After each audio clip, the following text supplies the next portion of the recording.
Assalamualaikum warahmatullahi wabarakatuh. Shalom, Om Swastiastu, Namo Buddhaya, Salam Kebajikan. Anak-anakku yang cerdas, penuh semangat, kita bertemu lagi dan selamat jumpa pada saat ini. Kita akan mencoba mempelajari satu materi baru lagi, yaitu tentang negara berkembang dan negara maju. Secara sekilas, dua kelompok negara ini memiliki perbedaan yang sangat kontras, baik negara berkembang maupun negara maju. Perbedaan tersebut akan semakin terlihat setelah kita nanti mempelajari tentang ciri-ciri negara berkembang dan ciri-ciri negara maju. Untuk itu, mari kita perhatikan sama-sama ciri-ciri dari masing-masing kelompok negara tersebut.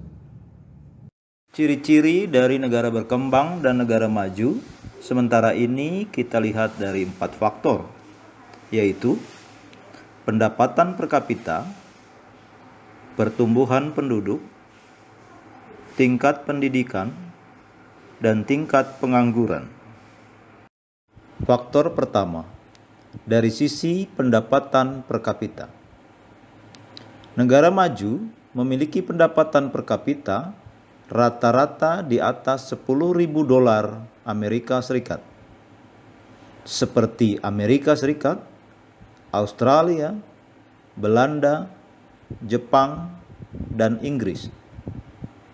Sedangkan negara berkembang memiliki pendapatan per kapita rata-rata di bawah $10.000 Amerika Serikat, seperti Malaysia, Filipina, Indonesia, India, dan Vietnam.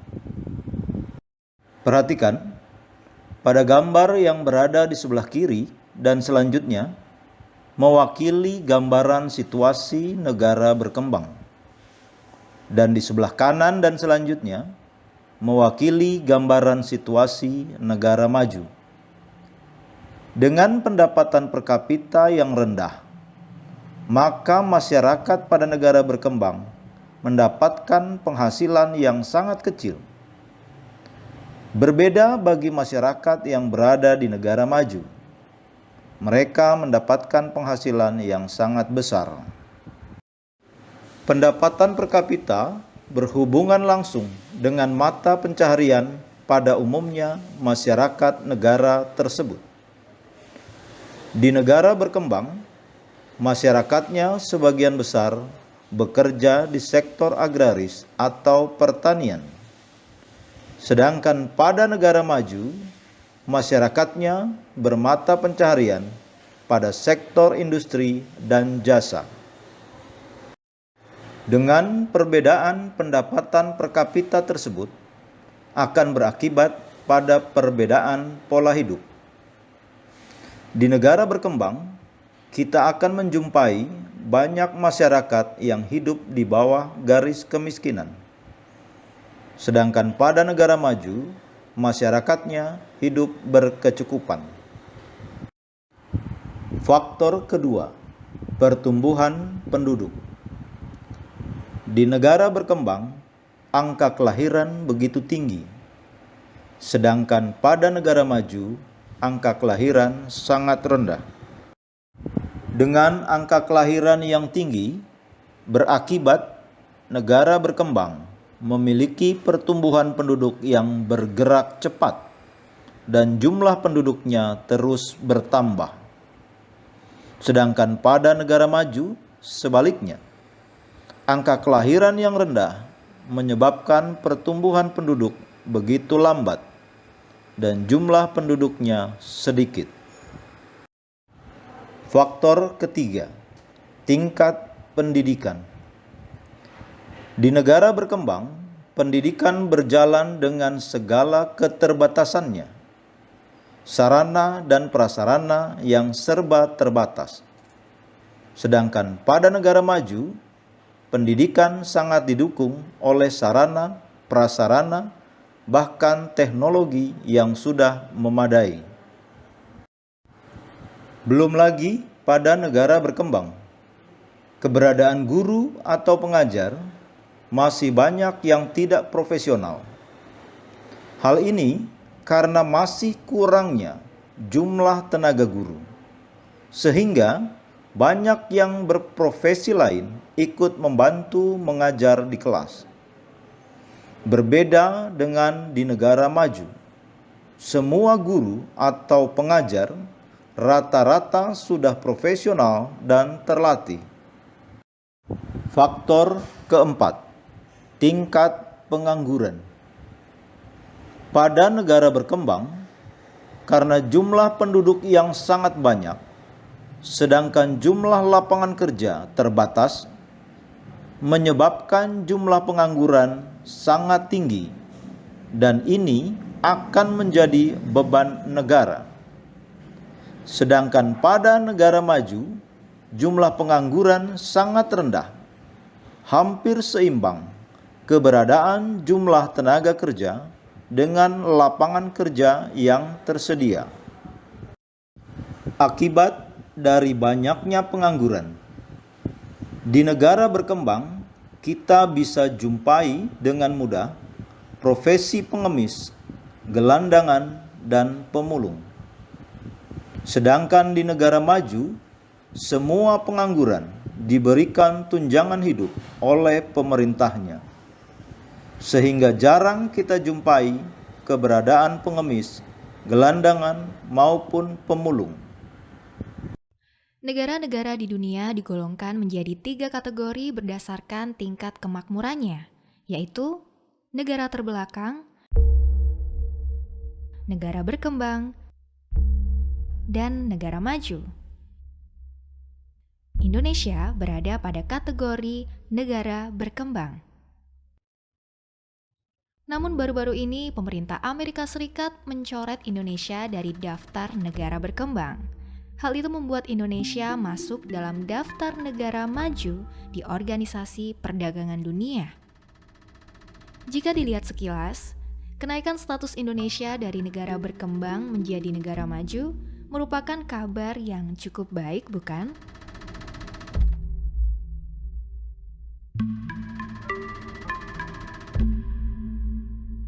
Ekonom Senior Institute for Development of Economic and Finance, Afiliani mengatakan, terdapat perbedaan definisi negara maju antara USTR dengan Bank Dunia. Apabila mengacu kepada definisi negara maju versi USTR, Indonesia memang sudah bisa mendapatkan gelar negara maju.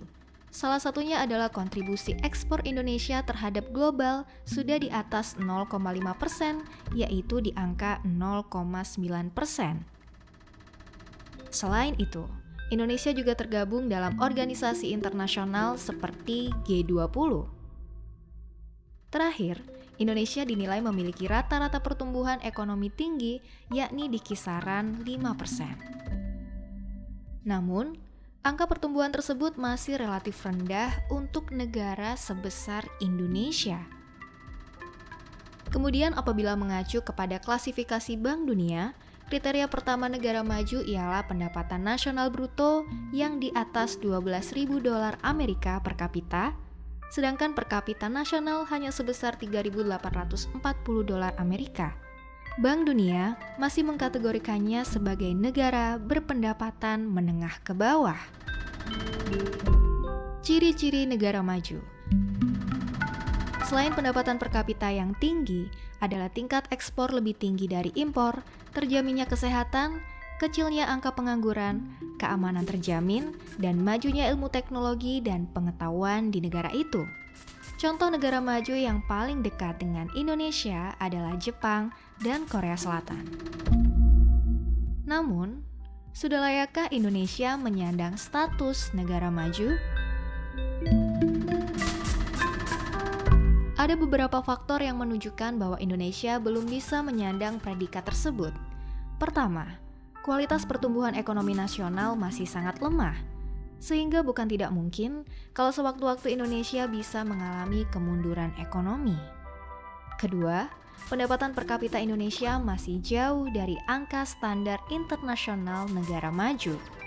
Dan yang ketiga, dari segi kualitas kesejahteraan masyarakat Indonesia dalam konteks kesehatan, pendapatan, dan sumber daya manusia, umumnya masih di bawah rata-rata internasional.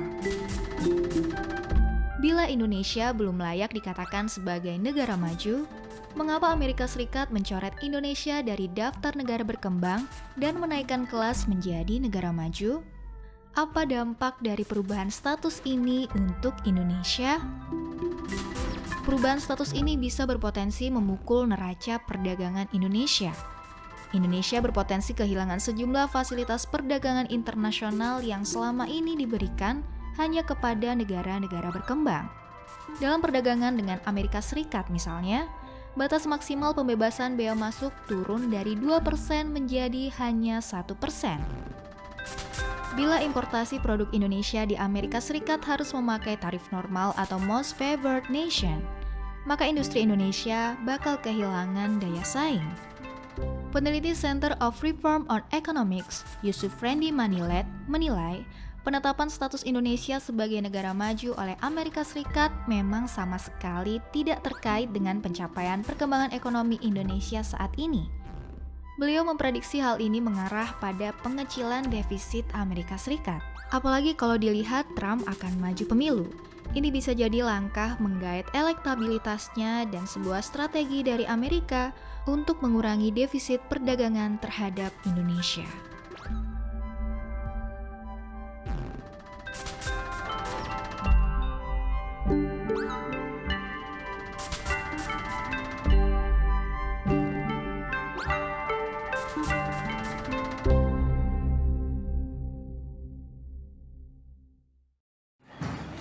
Sesudah kita mempelajari ciri-ciri kedua kelompok negara tersebut, marilah kita perhatikan peta penyebaran wilayah negara berkembang dan negara maju. Secara garis besar, negara berkembang berada di belahan bumi bagian selatan. Pada tayangan ditandai dengan warna merah. Seperti negara-negara di benua Amerika Tengah, Amerika Selatan, Afrika, dan Asia. Sedangkan negara-negara maju berada di belahan bumi bagian utara dan Australia. Pada gambar ditandai dengan warna biru. Seperti negara-negara di benua Amerika bagian utara, Eropa, Asia Timur, dan Australia.